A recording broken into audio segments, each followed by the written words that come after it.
Bienvenidos y bienvenidas a Nuestra América en Palabras, entrevistas para comprender la guerra y construir la paz. Y qué buena suerte que hoy tenemos nuevamente a una mujer en este espacio de entrevistas, nada más y nada menos que la querida comandanta Nidia Díaz del Frente Farabundo Martí para la Liberación Nacional de El Salvador. Bienvenida, querida comandanta, a este espacio y de la ciudad de Caracas. Bueno, muchas gracias, María Fernanda, y por la oportunidad que me das también de conversar sobre estos temas tan estratégicos.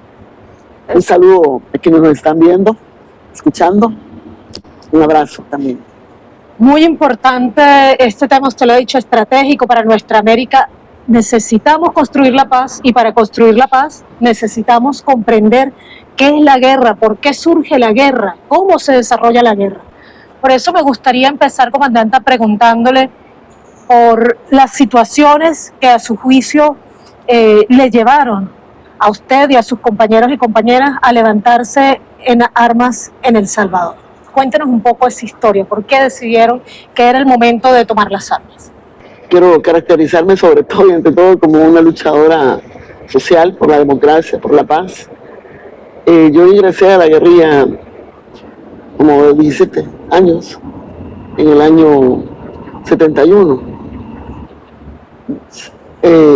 Yo soy resultado de otras generaciones que me antecedieron y que lucharon en El Salvador. Si voy a tomar un punto de partida, ¿verdad?, es el inicio del siglo XX, cuando predominaba pues la producción cafetalera en El Salvador. Farabundo Martí nació en 1893, creo que fue 2 años antes o después de Sandino, y si uno se fija, pues es una época, la década del 20, 1920 al 30, es donde se da la incorporación de Farabundo Martí a la lucha, Sandino, y bueno, también es el tiempo de la conformación de regionales, de trabajadores, del surgimiento de los partidos comunistas, después de la revolución bolchevique. Hay una gran influencia pues de todo ello, ¿verdad? Y digamos que los pilares de la visión revolucionaria socialista en América Latina y en El Salvador los podemos encontrar alrededor de los años 30. En ese tiempo estaban un dictador de turno, que vamos a hablar de Maximiliano Hernández Martínez, que le da un golpe de estado a un progresista y asume él el control del país, siendo ministro de Defensa, vicepresidente. Esto fue en diciembre del 31. Hubieron elecciones en enero del 31 en El Salvador. Por primera vez, el Partido Comunista, que había sido fundado en 1930, participa, ¿verdad? Ya a esa altura, Farabundo Martí ha regresado de las Segovias, de pelear con Sandino contra los norteamericanos. Lleva ese internacionalismo enraizado, y también es de la regional de trabajadores. Recuerdo que no le dan ni un diputado al Partido Comunista, y él había sacado varios diputados en el país. Le roban el triunfo.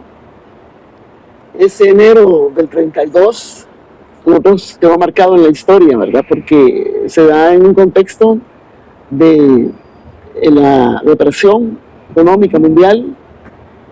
Deambulaba la gente buscando trabajo, ¿verdad?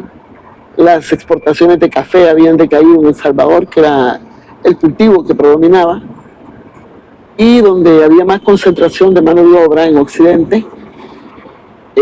Estaba caracterizado también porque ahí estaban precisamente comunidades indígenas, ¿verdad?, de origen nonoalco. Se toma la decisión, ¿verdad?, de hacer una insurrección de lucha del pueblo para buscar posibilidades de trabajo, de mejorar, y es violentamente reprimido, ¿verdad?, que por el presidente de ese momento, que es el dictador ya Maximiliano Hernández Martínez, y hay 30,000 indígenas que mueren, ¿verdad?, que cultivaban los huertos de café, todos. Eso es el etnicidio más grande de la historia, ¿verdad?, de los últimos tiempos. cuelgan en la plaza al líder, ¿verdad? Feliciano Ama, capturan como 3 días antes de esa insurrección a Farabundo Martí, con unos compañeros que los conocemos en la historia por Luna Zapata, ¿verdad? Eran estudiantes universitarios en ese momento, estos dos últimos, y cuando se da esa masacre, Farabundo Martí está preso, ¿verdad? Desarticulan toda la dirección del Partido Comunista y, entre otras cosas, que hicieron esa barbarie. El día 1 de abril del año 32, asesinan a Farabundo Martí, lo fusilan en el centro de San Salvador, a un lado de la penitenciaría central. Fueron muchos años que pasó esa situación como oculta. De esa masacre y de la dirección del Partido Comunista también, solo que hubo un sobreviviente, Miguel Mármol, ¿verdad? Que ha escrito mucho testimonio, que le han escrito el nombre de él también mucha gente. Él quedó vivo, ¿verdad?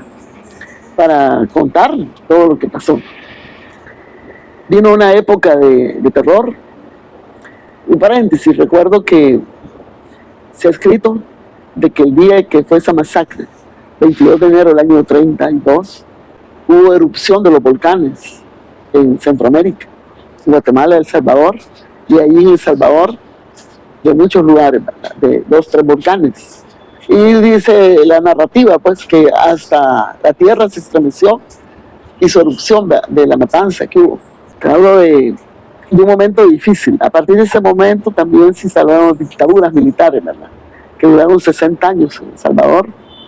Era un militar tras otro militar, golpes de Estado, se instauraban militares, hasta que logramos, con los acuerdos de paz, poner fin a esas dictaduras militares. O sea, que usted decide levantarse en armas para confrontar la dictadura. Sí, en el 44 hubo una huelga de brazos caídos que derrotó después de 14 años al dictador Maximiliano Hernández Martínez.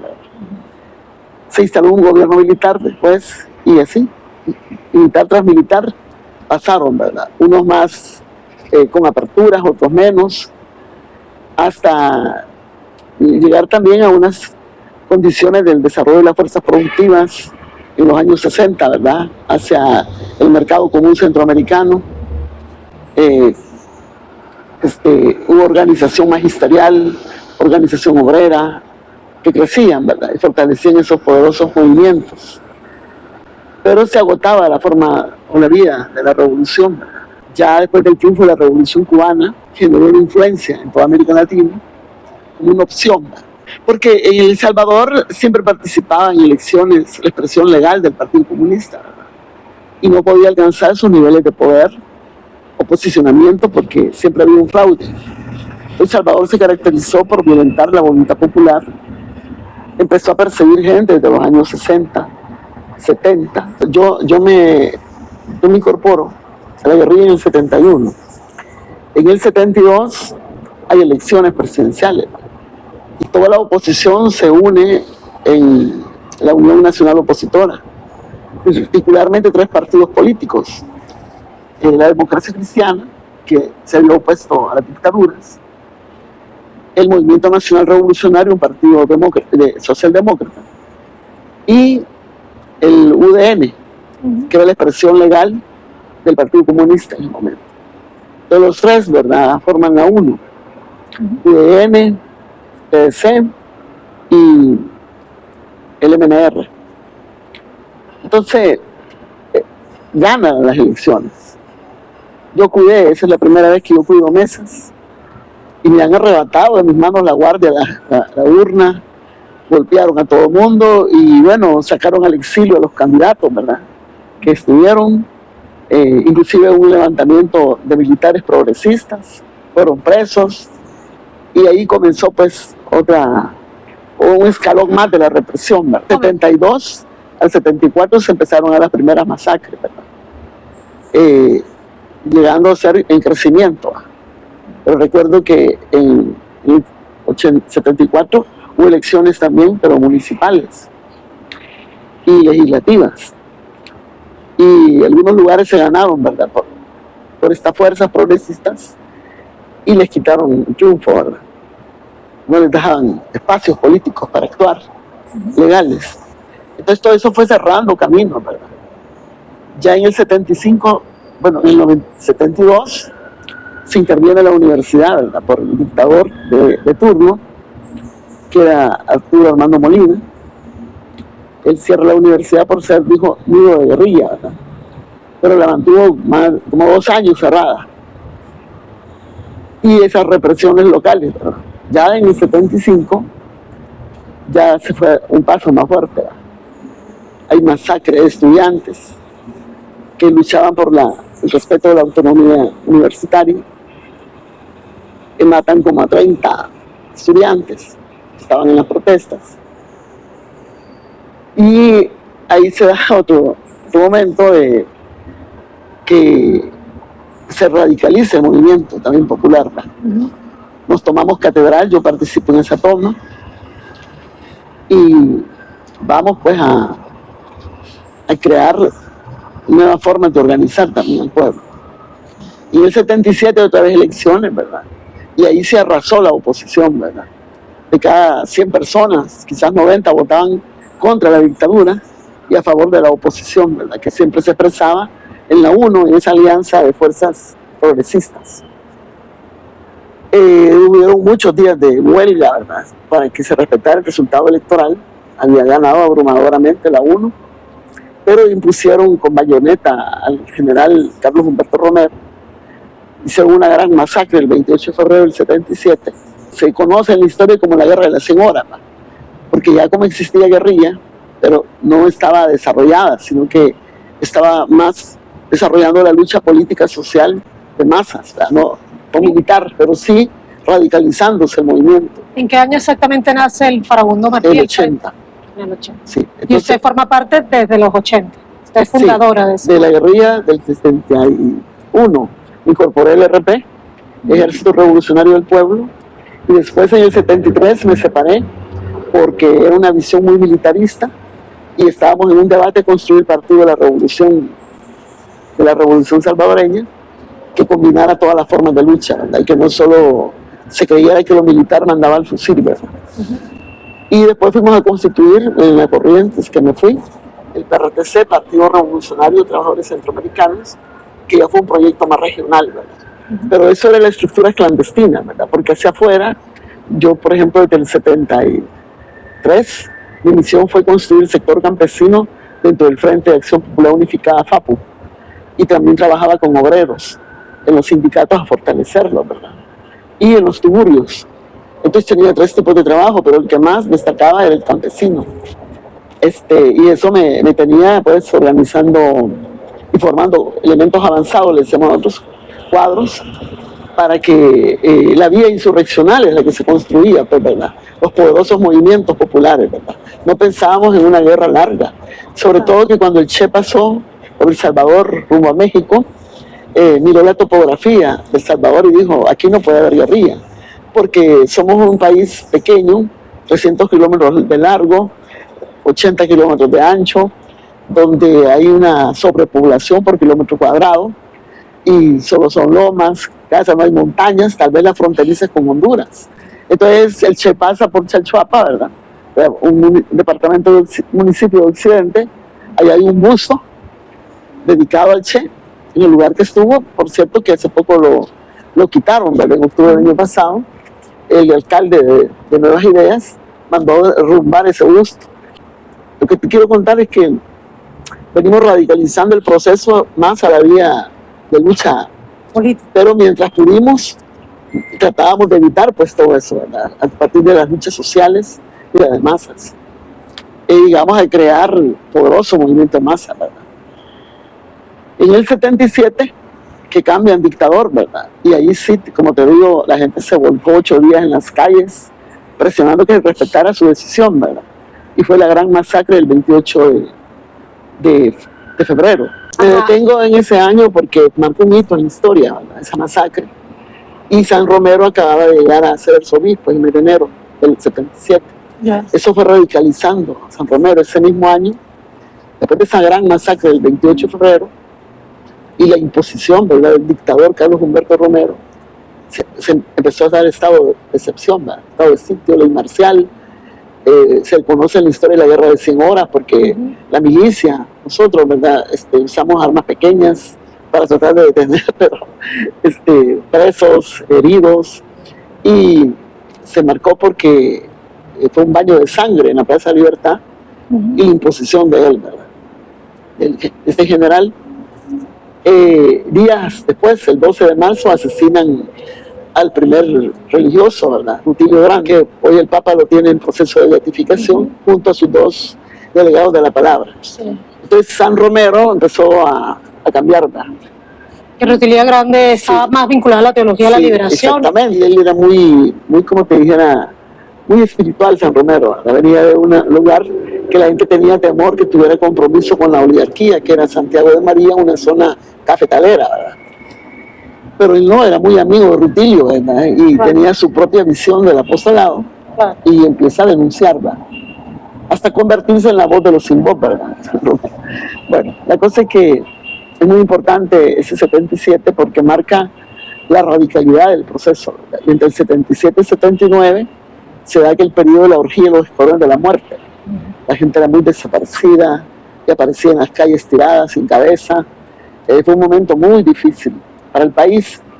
A la par se estaban creando las condiciones insurreccionales en Nicaragua, se da la revolución sandinista y, por otro lado, FMLN está ya en el 79, todos los 5 partidos que conforman el frente optan por la lucha armada, y el que no había optado era el Partido Comunista, ¿verdad? Pero al agotarse la lucha electoral, al agotarse la lucha pacífica, entonces ellos en un congreso, el 79, optan por la lucha armada. Entonces ya las 5 guerrillas que configurarán el Frente Farabundo Martí el 10 de octubre del 80, ya estaban pues en el 79, ¿verdad?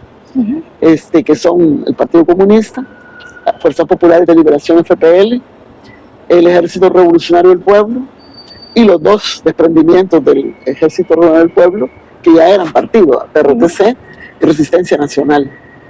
En la construcción de la unidad hubo dificultades, ¿verdad? Porque era centroamericano, no entraba, ¿verdad?, la coordinadora de unidad, y otro porque se le responsabilizaba del asesinato de Roque Dalton, ¿verdad?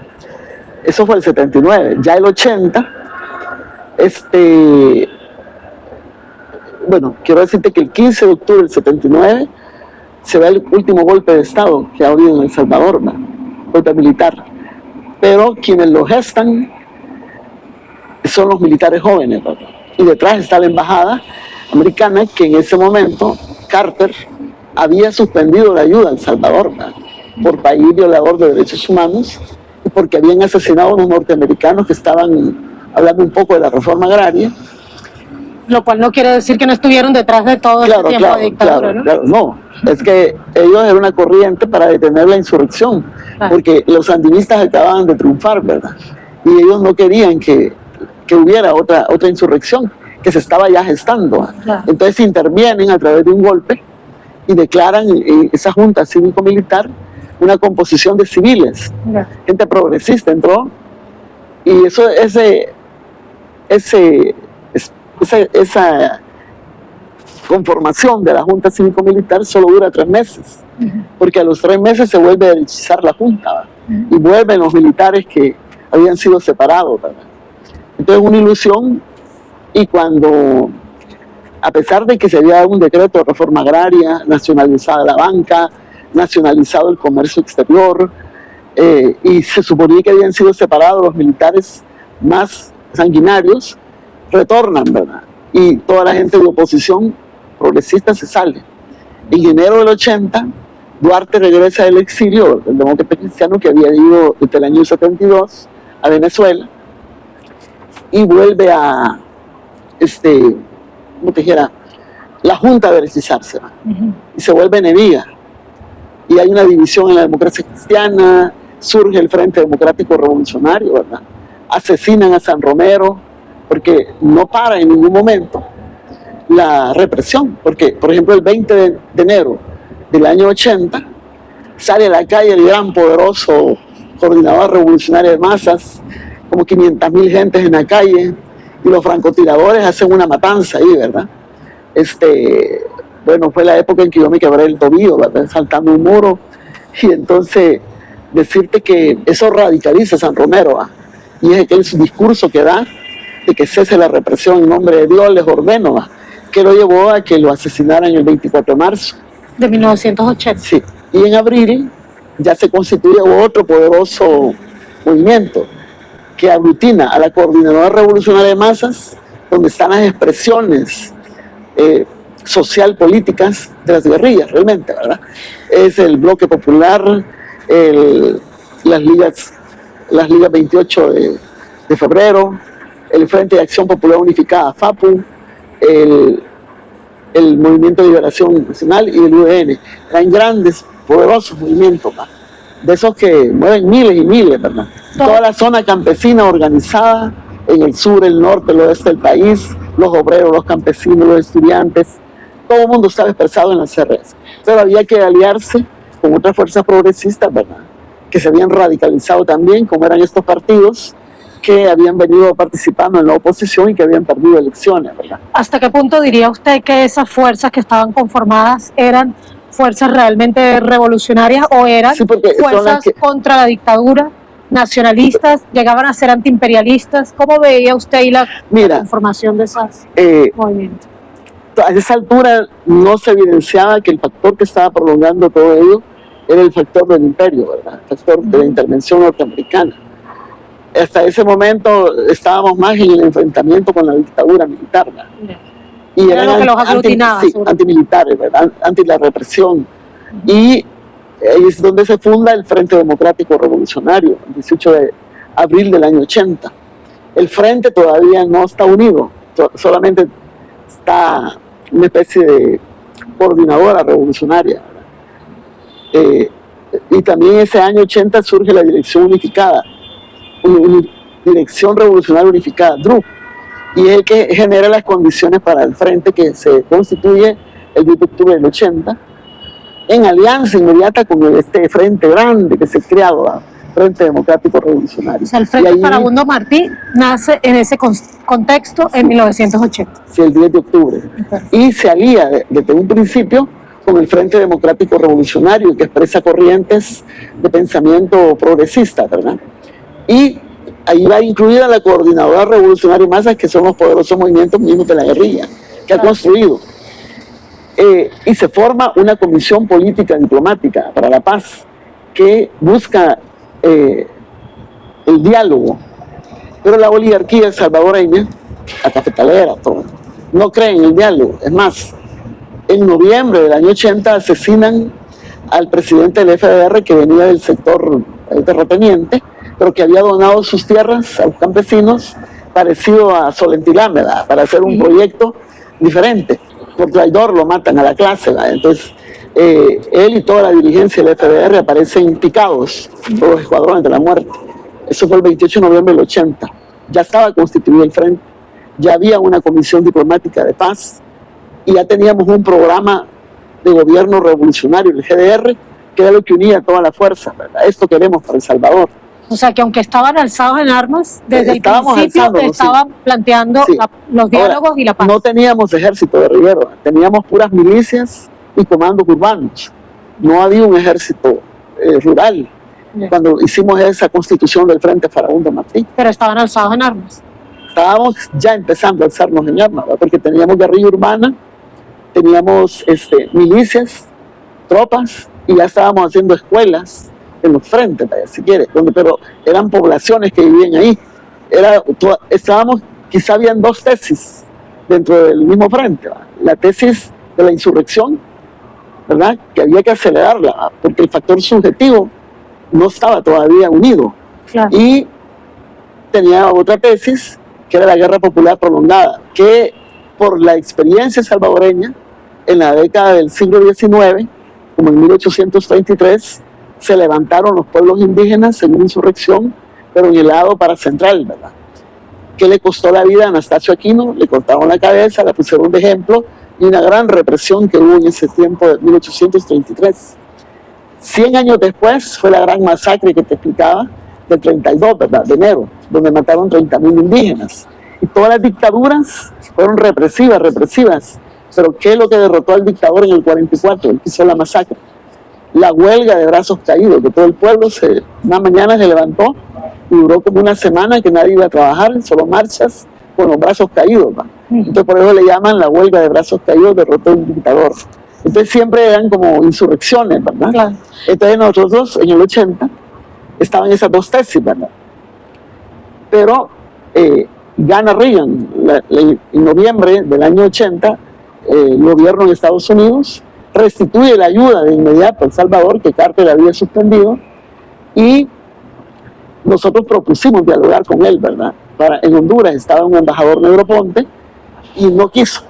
Ni la oligarquía quería, ¿verdad? Salvadoreña, porque decía que el diálogo era traición, ni el imperio, ¿verdad? Que venía de perder una guerra en Vietnam y no quería realmente que sucediera lo mismo. Y además, como usted señala, tenía el presidente de Nicaragua que lo tenía bastante asustado, sí, seguramente. Exactamente.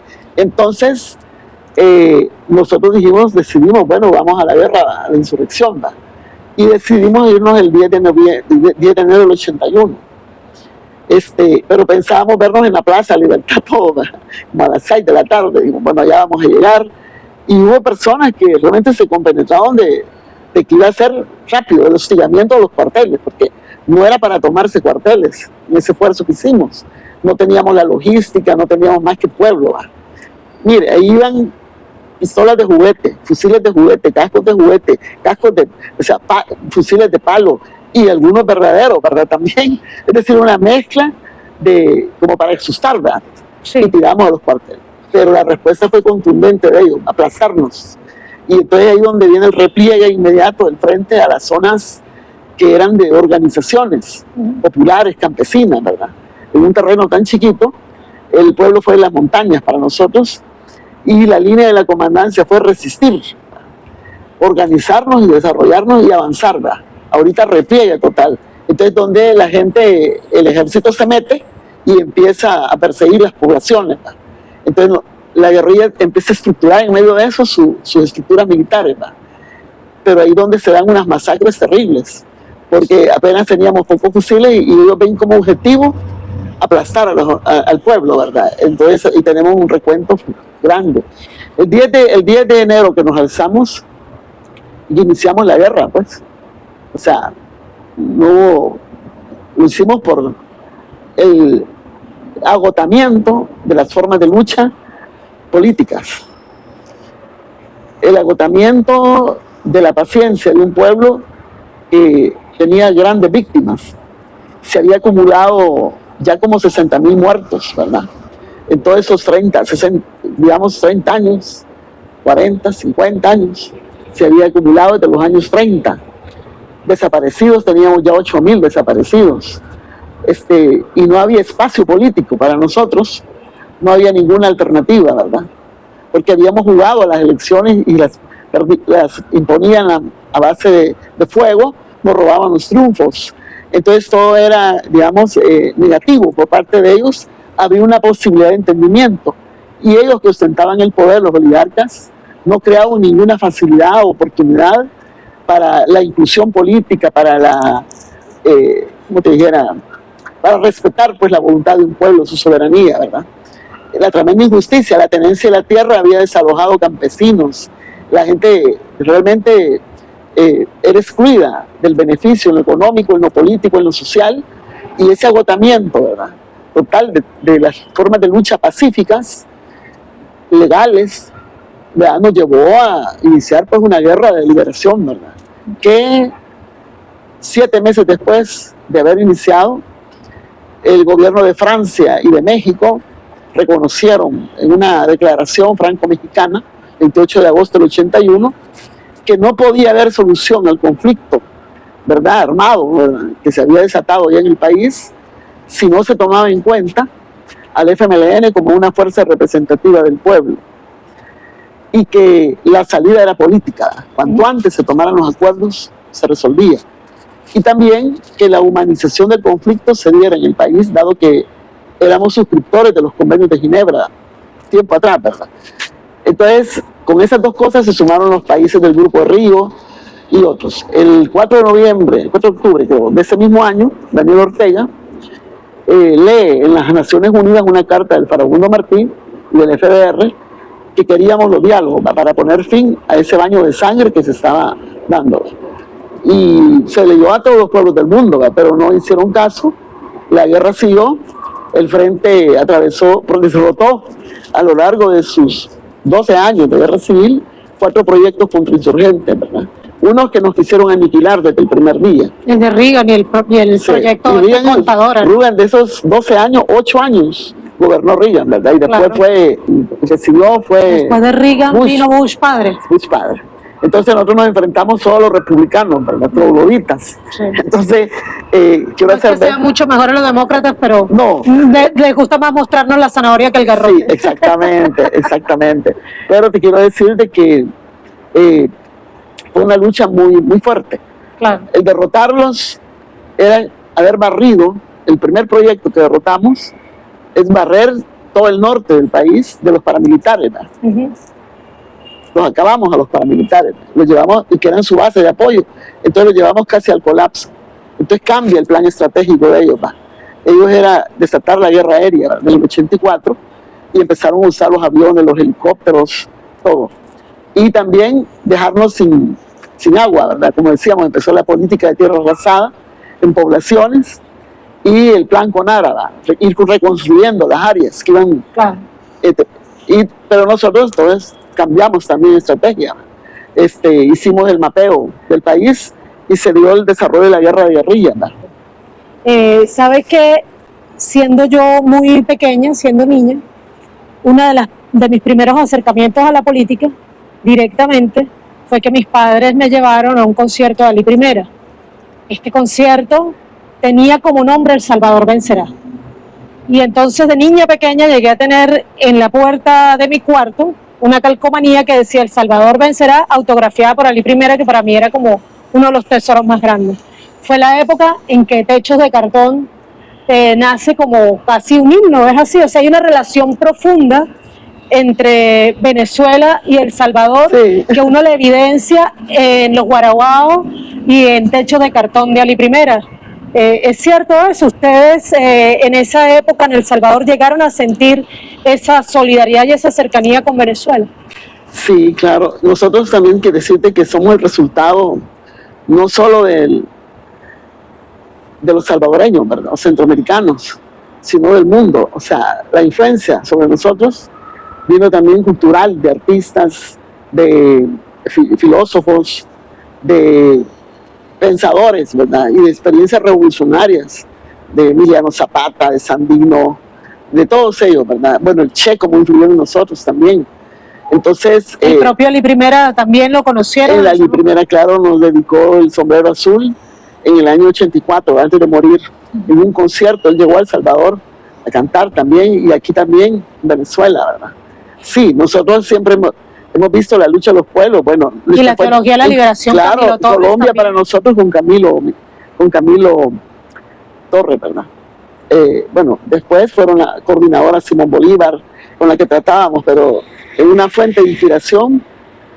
Bueno, yo vengo de la teología de la liberación, ¿verdad? Yo practiqué bastante, fui social cristiana y apliqué la teología de la liberación, el método Freire para alfabetizar, y las grandes cantidades de campesinos que formaban nuestro ejército venían de ser promovidos por la teología de la liberación, ¿verdad?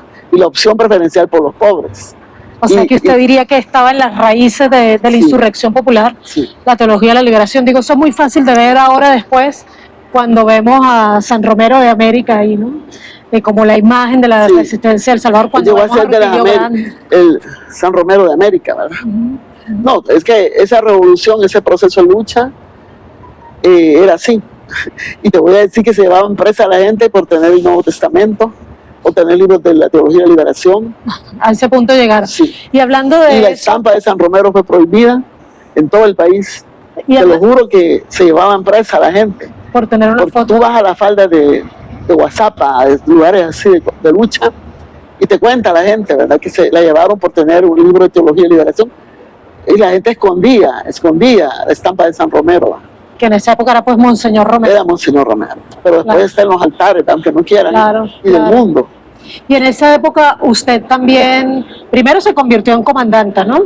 Y cuando estalla la guerra civil, me dan digamos, es un reconocimiento político-militar que te dan, ¿verdad? No porque te gradúas en una escuela militar, ¿verdad? Sino por la capacidad política y la valoración militar que se da en el proceso. ¿verdad? Fui responsable por el partido que yo tengo origen. Yo me organicé en el RP, pero me rompí con el RP en el 73 por militarista, ¿verdad? Y por la necesidad histórica de construir un partido de la revolución. ¿verdad? Y después fuimos a construir un partido regional, ¿verdad? Porque comprendimos que la lucha sin, digamos, con esfuerzos de retaguardia, sin eso no es posible. Te quiero decir de que yo era del origen social cristiano, ¿verdad? Que venía de la praxis cristiana, de la teología de liberación, no todos, pero sí muchos. Y con las bases que yo trabajaba de organización campesina, todas eran cristianas. Es que esa es una raíz en El Salvador, pero es más ligado a la teología. Claro, han llegado evangélicos, deformado todo, o la iglesia más conservadora, eso Claro. siempre sucede. ¿verdad? Hay como 20 sacerdotes asesinados en El Salvador. Sí, y misioneros monjas, y sí, misioneras sí. y monjas, ciertamente. Y hay venezolanos implicados también en esa represión. Sí, Pero además en esa época usted también estuvo en la cárcel y escribió un libro nunca estuve sola. muy bello llamado Nunca estuve sola, que en realidad yo diría, me atrevería a decir que es un libro en el que usted habla de cómo todo su proceso político es al final un proceso colectivo, Sí. ¿ya?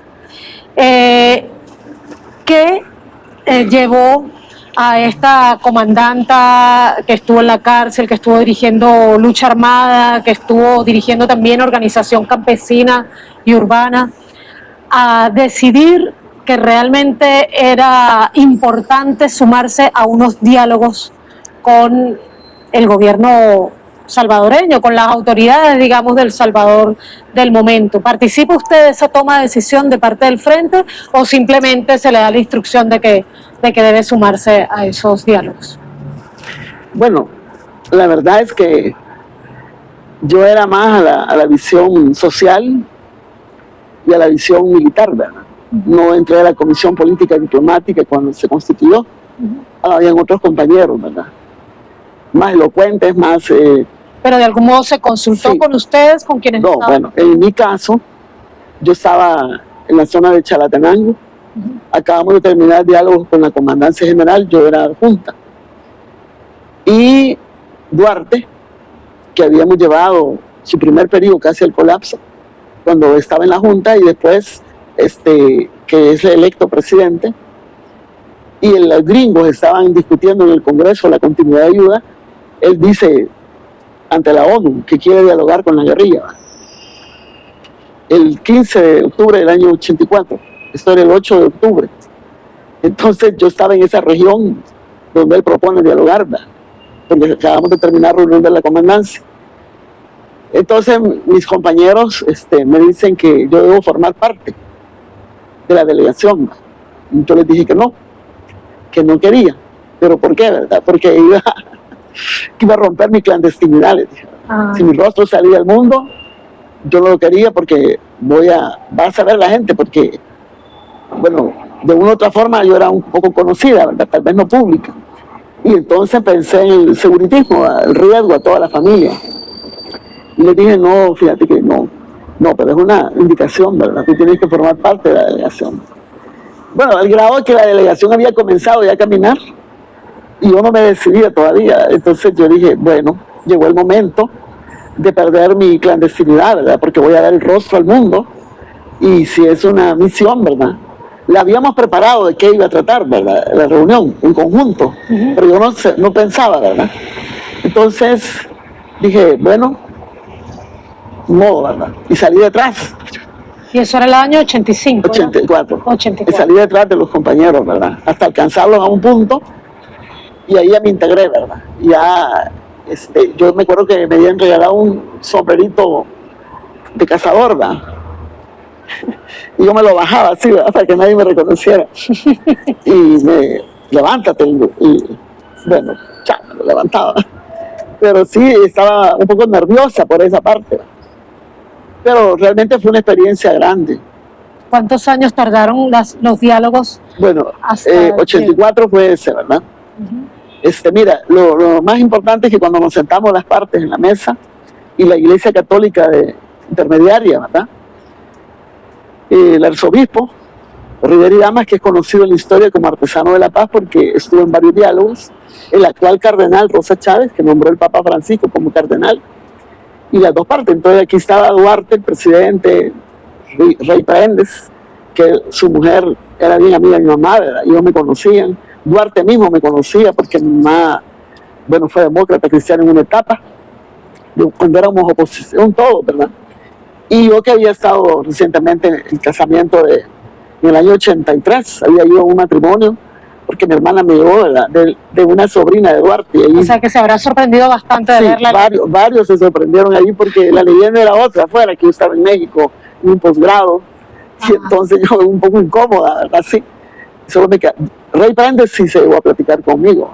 Yeah. Me dijo, ven, ¿y esto qué es? Me dijo, yo te creí en México. Tu mamá cuenta que estás en México. Sí, mi mamá piensa que estoy en México. No le vaya a decir, por favor. Le digo así, fregando, pero no, él sí sabía. Y Abraham Rodríguez, varios, todos los conocía. Y con el general Casanova es el que no conocía yo. Pero sí era un ambiente tenso. Mira, la iglesia puso un montón de sándwiches y nadie comía, hasta que el arzobispo dijo, lo hemos preparado en el arzobispado, pueden comer. El miedo a que estuvieran envenenados los sándwiches. Y Duarte sacó la constitución contra insurgentes hecha en el año 83, ¿verdad? Y nos dijo, acójanse. Yo pensé que era un pasaporte porque era azulito, ¿verdad? Y cuando, bueno... Pensó que lo estaban mandando al exilio. Un pasaporte, no, la constitución, un librito. Y entonces la delegación le dijo, guárdese la constitución. Nosotros no hemos venido aquí a discutir la rendición, ¿no?, sino las causas que originaron la guerra. Y a esa constitución que le da poder supremo a los militares, no nos vamos a acoger. Reformemos esa constitución, cambiémosla. Entonces, ese diálogo sirvió una esperanza. Habían 70,000 gente del Salvador en ese pueblito. Se habían trasladado con carros, con palomitas, con banderas blancas. Una cosa increíble, ¿verdad? Por eso La Palma es conocido en el norte de Zaratenango, pegado a Honduras, como la cuna de la paz. Y hay unas placas que dice aquí se desarrolló el primer diálogo de paz entre el gobierno salvadoreño y la guerrilla. También se realizaron diálogos en Caracas, ¿verdad? Sí, pero antes se hacían adentro. Claro. Ya después cambió, ¿verdad?, cuando empezó la negociación efectiva. Lo que te quiero decir es que ese diálogo lo que sirvió fue para iniciar un proceso, ¿verdad? Ya de ahí, el segundo diálogo fue 3 semanas después, y entonces el Frente llevó una propuesta de reforma a la Constitución para someter el poder militar al poder civil. No habían pasado ni 10 minutos y Duarte la rechazó, y ahí se rompió el diálogo 3 años. No volvimos a la mesa hasta el año... Todos estos diálogos, los primeros, se dieron bajo el contexto del grupo de contadoras. Ya el tercer diálogo, que se da 3 años después, se da en el marco del contexto internacional de Esquipulas II.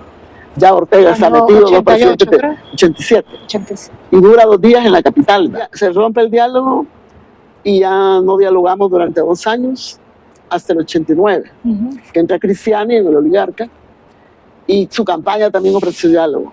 Y en este tiempo se rompían diálogos, pero ustedes continuaban en La guerra seguía, sí, claro. Aunque se trataba de la humanización, ¿verdad?, que los heridos, que las personas. Yo fui, por ejemplo, herida y capturada en combate en el 85.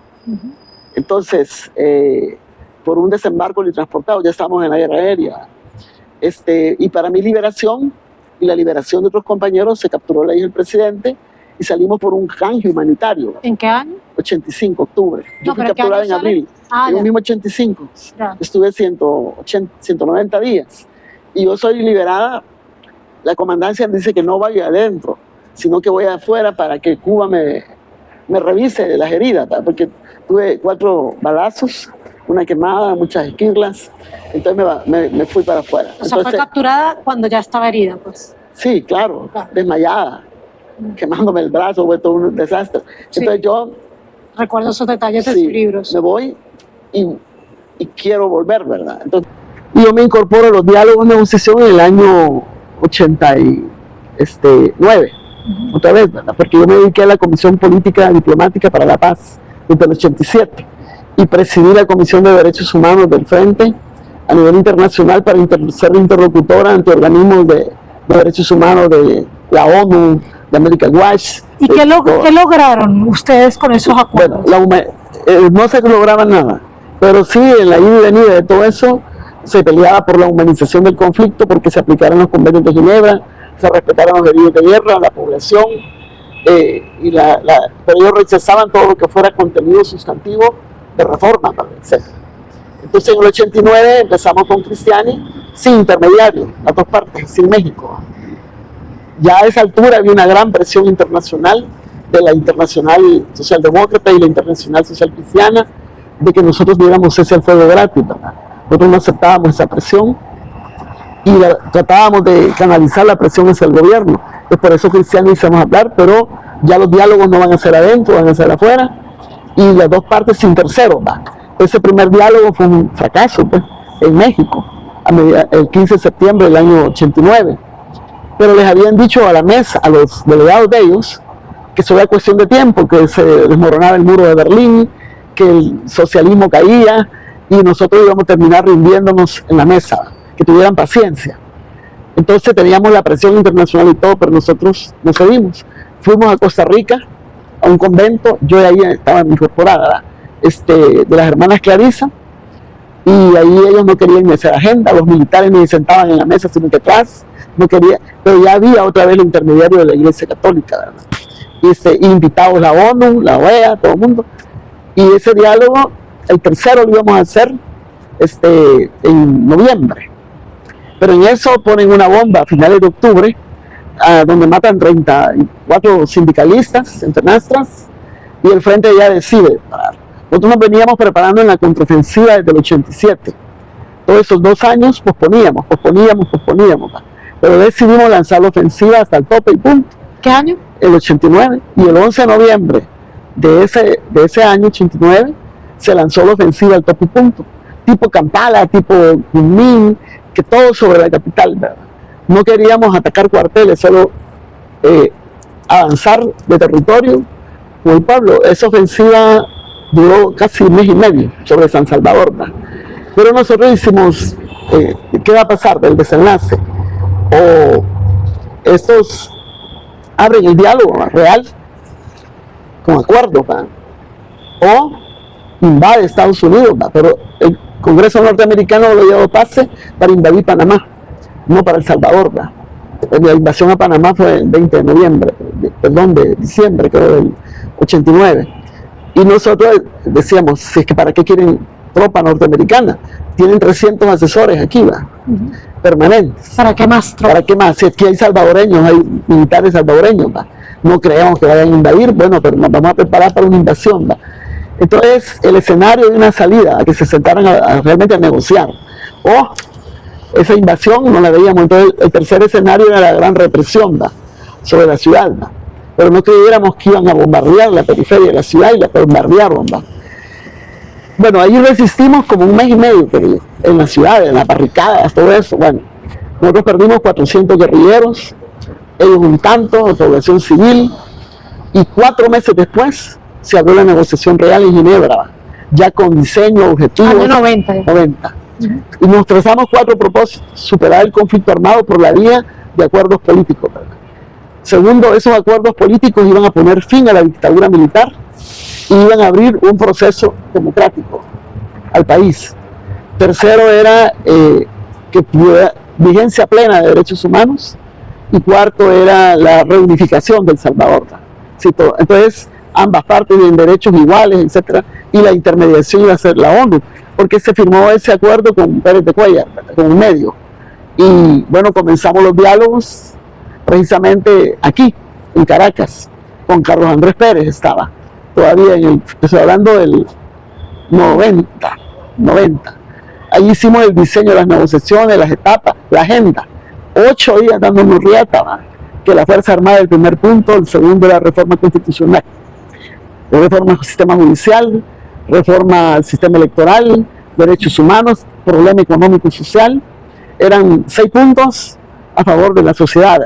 Y los otros puntos era la separación de fuerzas, la conversión del frente en partido político, la digamos, verificación y cumplimiento de acuerdos de paz, quiénes iban a ser, el calendario electoral. ¿no? Eso eran los 10 puntos. ¿Y cuándo se firma finalmente ese acuerdo? El 31 de diciembre, para ser 1 de enero del año 91-92. Bueno, quiero hacer... Y Pérez de Cuéllar duró esos 2 años de negociación. Por momentos se paró la mesa, pero se crearon los comités pequeños para acelerar. Tuvimos crisis, sí, pero superamos, ¿verdad? Íbamos así metiendo en un congelador los acuerdos. Teníamos derecho a hablar con los sectores populares, ¿verdad? Recibir sus propuestas, etcétera. Pero las que las presentaban siempre el Frente Farabundo Martí o el otro lado. ¿verdad? Esos acuerdos que se lograron, cumplieron esos primeros 4 objetivos, los grandes 4 objetivos que usted me planteó. Sí. Desde el 92, mire, gobernaba los neoliberales del Arena, ¿verdad? De la derecha. Ellos estaban metiendo el modelo neoliberal al momento de firmar la paz. Entonces ellos estaban en el gobierno.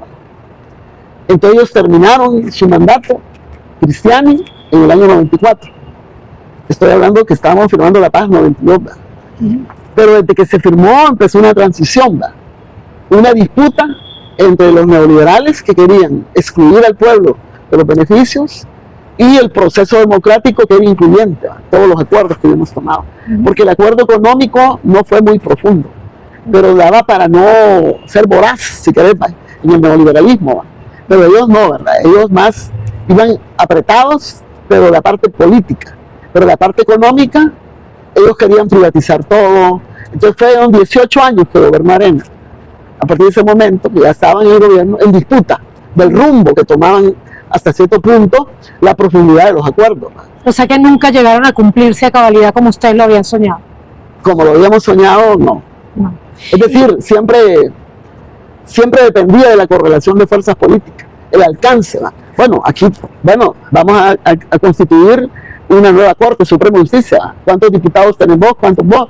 Y entonces ahí dependía, a pesar de nuestros nombres que proponíamos, terminábamos en un punto medio, el más potable, pues, ¿me entendés? Porque cuando se firmó la paz, solo se dijo, hoy se va a elegir de esta forma la Corte Suprema, las listas no van a venir de casa presidencial, ni de los sectores de poder, van a pasar esos requisitos, etcétera. Entonces ya dependía de la correlación de fuerzas dentro del Congreso. Y te voy a decir que siguió dependiendo de un esfuerzo organizativo de su fuerza política y no realmente del cumplimiento de los acuerdos exactamente. El jaloneo sí. No, claro, si yo te digo, algunos sí y otros no. Por ejemplo, hacer la comisión de depuración del ejército. Eso se logró. Se logró depurar a 114 animales, ¿verdad? Pero ellos no se querían ir, resistían, y los yanquis les dieron a los 10 militares más malditos $1 millón para que se fueran, ¿verdad? Pero salieron por la puerta del retiro. Claro. Y nosotros queríamos que salieran bajo la puerta de la humillación, de la sanción, los juzgados, sí. No fueron juzgados. Ellos no, hasta que, la Comisión de la Verdad lo mencionó, ¿verdad? Pero como se paró el informe de la Comisión de la Verdad, en el año 93 dio el informe de la Comisión de la Verdad y señaló el 83.7% nombres de militares, nombres de personas, para que no tuvieran cargos, etcétera, sino que fueran juzgados, ¿verdad? También. Pero entonces decretaron ellos la ley de amnistía total y absoluta. Esa es la traición que hicieron a la víctima. Sin embargo, hemos llegado al día de hoy y tiene ahora El Salvador un presidente que, por cierto, viene de las filas del Farabundo Martí, ¿verdad? Fue afiliado. Okay. Que ha tratado de borrar toda la memoria histórica. Sí. Que es, digamos, un negacionista. Muy grave eso para ustedes, para la historia de El Salvador y de nuestra América. Claro. Pero además es un hombre que está persiguiendo a quienes fueron parte y son parte de esa resistencia en El Salvador, y a pesar de ello y a pesar de las graves denuncias por violación de derechos humanos, se ha convertido en un modelo que parece estarse esparciendo por nuestra América. ¿Qué podría usted, ya para concluir, digamos, advertir a esos pueblos? Porque incluso hay gente progresista que cree que el gobierno de Bukele puede ser un modelo de gobierno que permita avances populares.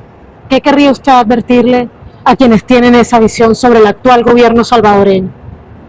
No, bueno, que la historia se repite, pero ahora más grave porque el negativismo que Bukele, o que este tipo de personas que se creen libertarias, como un relevo de los yanquis, ¿verdad? Es él, niegan la historia, ¿verdad? Hay pueblos que pierden su memoria, que es una responsabilidad de la izquierda, no cultivar esa memoria histórica, de dónde venimos, y motivar pues a las distintas generaciones a través de todas las formas posibles a defender lo conquistado, ¿verdad?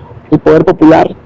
Estamos en una situación difícil si la izquierda y los que hemos luchado no mantienen esa memoria, porque vienen personas moldeadas para continuar el neoliberalismo y la derecha en el gobierno, en el poder, y se creen libertarios y niegan lo que ha sido la historia, se creen redentores, ¿verdad? Como que la historia comienza con ellos, y por otro lado vuelven a repetir los errores del pasado, ¿verdad? Y las generaciones, las décadas, la gente que nació en distintas décadas, porque nosotros venimos propiamente del 71, del 70 es una década, el 80 es otra década que inicia la guerra, los años 90 ya es la paz, y todo esto del siglo XX, y del siglo XXI llevamos con tres décadas que vamos pasando.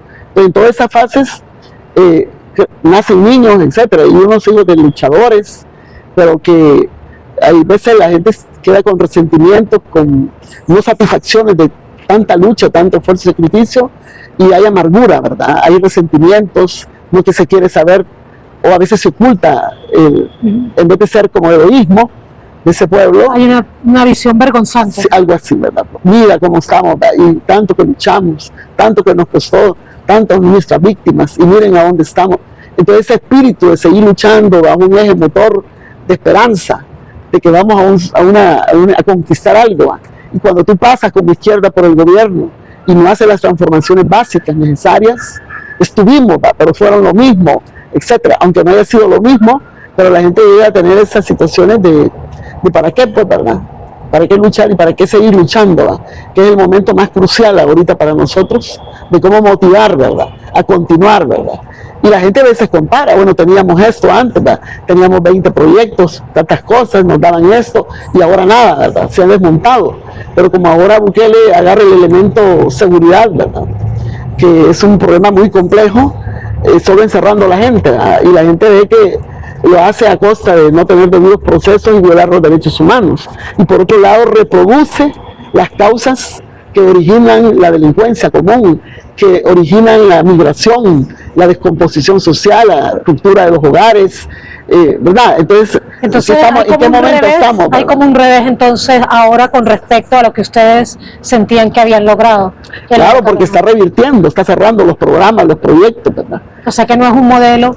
El que actualmente no puede ser tomado como un modelo para la construcción de la paz. No, claro no, porque la gente dice, ya no tiene mana, está toda la seguridad, ahora está metida toda la delincuencia, pero un 40% de los que están metidos es gente inocente, que no tiene debido proceso, han muerto más de 250 personas adultas, más un montón de niños.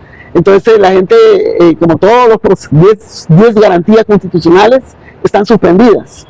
Entre esas va el derecho a tener un abogado inmediato, o que tu caso se acelere. Hoy puedes pasar 2 años sin que te hagan una audiencia preliminar, ¿verdad? Imagínate, y en condiciones muy difíciles, ¿verdad?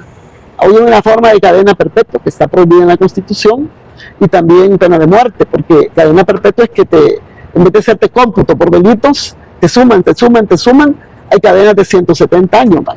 Y ahí la Constitución te dice no está permitida la cadena perpetua. Entonces los jueces antes hacían cómputo, hoy no, hoy suman. Entonces ahí todo está al revés, ¿no? Sin embargo, estamos aquí luchando. No, estamos luchando.